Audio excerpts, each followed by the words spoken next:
Please welcome Dave Reichert.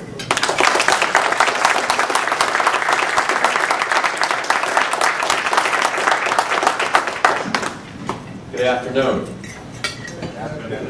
I thought you were going to say good afternoon, Bob. The economy and how this economy is doing. We are a global economy. Everyone in this room recognizes that. I think most everyone across the country recognizes the fact that we are in a global economy. We cannot remove ourselves from it. We should not remove ourselves from it. There are people who have some fear about where the global economy is going and what is going to happen to American jobs.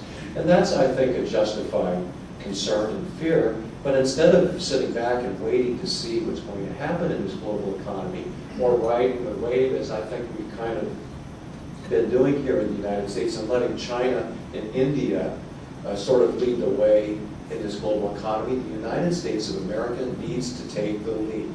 We have to be the ones who define what this global economy should look like.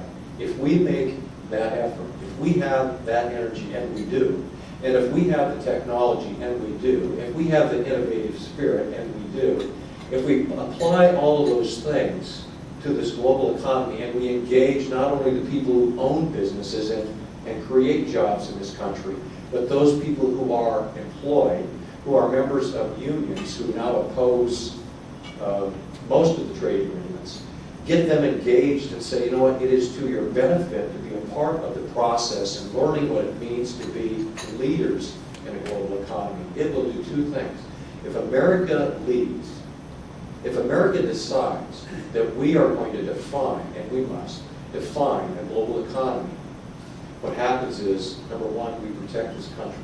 It becomes a more secure America, and that's our first reason why we should be leading and defining a global economy. Number two, we preserve American jobs. We protect American jobs. And number three, connected with that, we create American jobs. Now, they may be created in other places of the country, and they may be created in other places of the world, but they're Americans who have jobs and they can choose to work in other countries if they want to.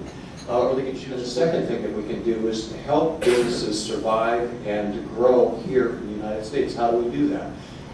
My belief is we have to have and allow the free market to do that. We have to keep taxes low.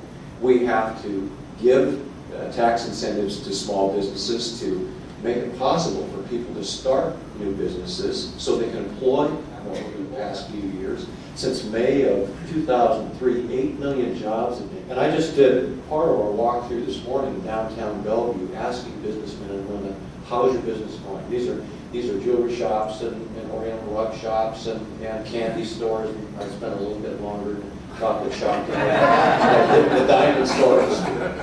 It was more my price range too, like chocolate. But you know that every one of the people that I talked to in downtown Bellevue said, you know what, business is good.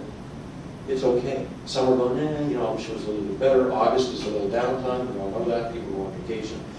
But business is good. That's what I heard today. I just think it's so important for us to pay attention to this global economy, for us to be involved, lead the way, define it. And as Americans, we can do that. And we need to, as members of the community, the leaders of the community, all of you in this room, we need to start talking about hope.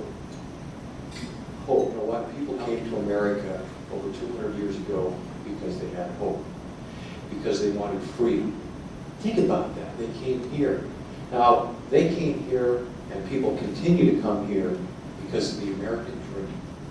Everyone knows that if you want to fulfill your full potential, if you want to dream big and succeed and do anything and be anything that you want to be, this is the place to do it. And it all starts with you, each and every one of us in this room, Being leaders, having the ability to stand up, say what you think, and convince others to vote for Dave Reichert.